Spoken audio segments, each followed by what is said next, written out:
Assalamualaikum warahmatullahi wabarakatuh. Eh, saya di sini Reda Ol Hayatin dari kelas 7B dari semester 7 kelas B ingin mempresentasikan tentang Restriction Fragment Length Polymorphism atau RVLP. Saya di sini pada mata kuliah bioteknologi.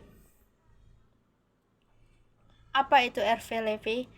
RVLP merupakan metode yang mempunyai akurasi yang tinggi dan mudah ditransfer antar laboratorium. Selain itu, RVLP bersifat kodominan sehingga dapat mendeteksi adanya heterozigositas dan tidak diperlukan informasi sequence target. Karena didasarkan pada homologi sequence, maka RVLV ini sering direkomendasikan untuk analisis filogenetik antar spesies yang berkerabat. RVLV cocok untuk membuat linkage map, yaitu peta untuk mengidentifikasi lokus gen yang spesifik dan mempunyai kemampuan yang tinggi untuk mengidentifikasi perbedaan pada tingkat populasi spesies atau individu. RVLV merupakan teknik yang sederhana namun akan lebih sensitif bila menggunakan penanda spesifik untuk menganalisis kesamaan maupun menggunakan variabilitas gen-gen. Analisis Restriction Fragment Length Polymorphism RVL atau RVLP adalah salah satu teknik pertama yang secara luas digunakan untuk mendeteksi variasi pada tingkat sequence DNA.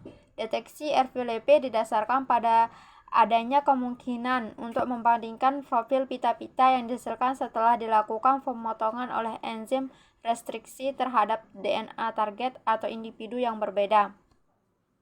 Berbagai mutasi yang terjadi pada suatu organisme mempengaruhi molekul DNA dengan berbagai cara serta menghasilkan fragmen-fragmen dengan panjang yang berbeda-beda. Perbedaan panjang fragmen ini dapat dilihat setelah dilakukan elektroforesis pada gel, hibridasi, dan visualisasi.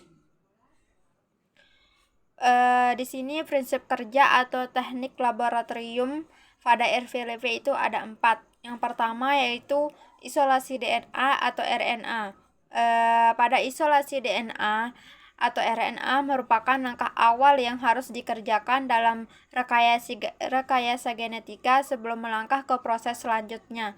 Isolasi DNA adalah metode untuk mendapatkan asam deoksiribonukleat dari suatu makhluk hidup.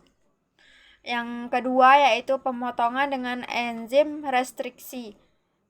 Pada prinsip kerja yang kedua ini, enzim restriksi endonuklease merupakan enzim yang memotong bagian internal DNA yang bekerja secara spesifik. Yang ketiga yaitu elektroforesis sel. Elektroforesis sel adalah suatu proses migrasi molekul bermuatan di dalam suatu media yang bermuatan listrik, di mana kecepatan migrasinya tergantung pada muatan, ukuran, dan bentuk setiap molekul yang terlibat. Yang keempat yaitu hibridisasi. Hibridisasi merupakan proses identifikasi gen-gen hasil analisis RVLV dengan restriksi enzim yang sesuai dengan diidentifikasi dengan fragmen gen target yang spesifik yang telah diberi label baik dengan radioaktif maupun non radioaktif. Aplikasi atau manfaat.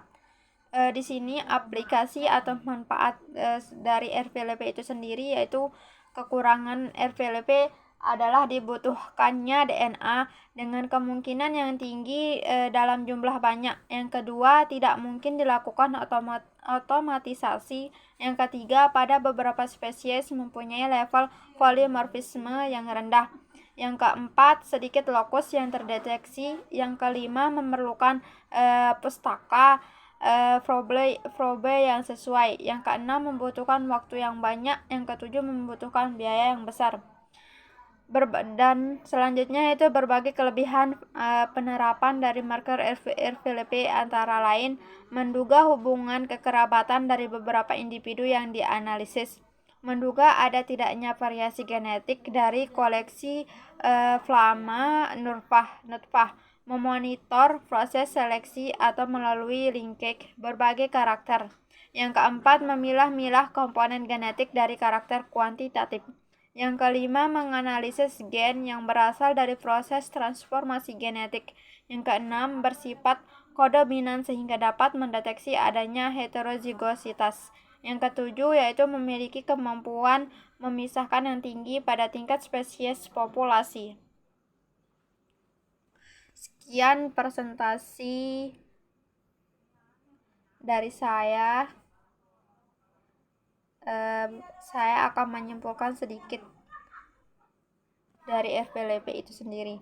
Jadinya RVLP merupakan metode yang mempunyai akurasi yang tinggi dan mudah ditransfer antar laboratorium. Selain itu, RVLP bersifat kodominan sehingga dapat mendeteksi adanya heterozigositas dan tidak diperlukan informasi sequence target.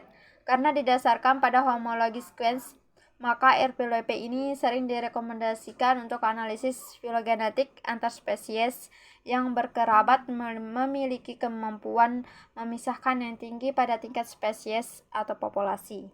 Sekian presentasi dari saya. Mohon maaf jika ada kekurangan dan kesalahannya. Wassalamualaikum warahmatullahi wabarakatuh.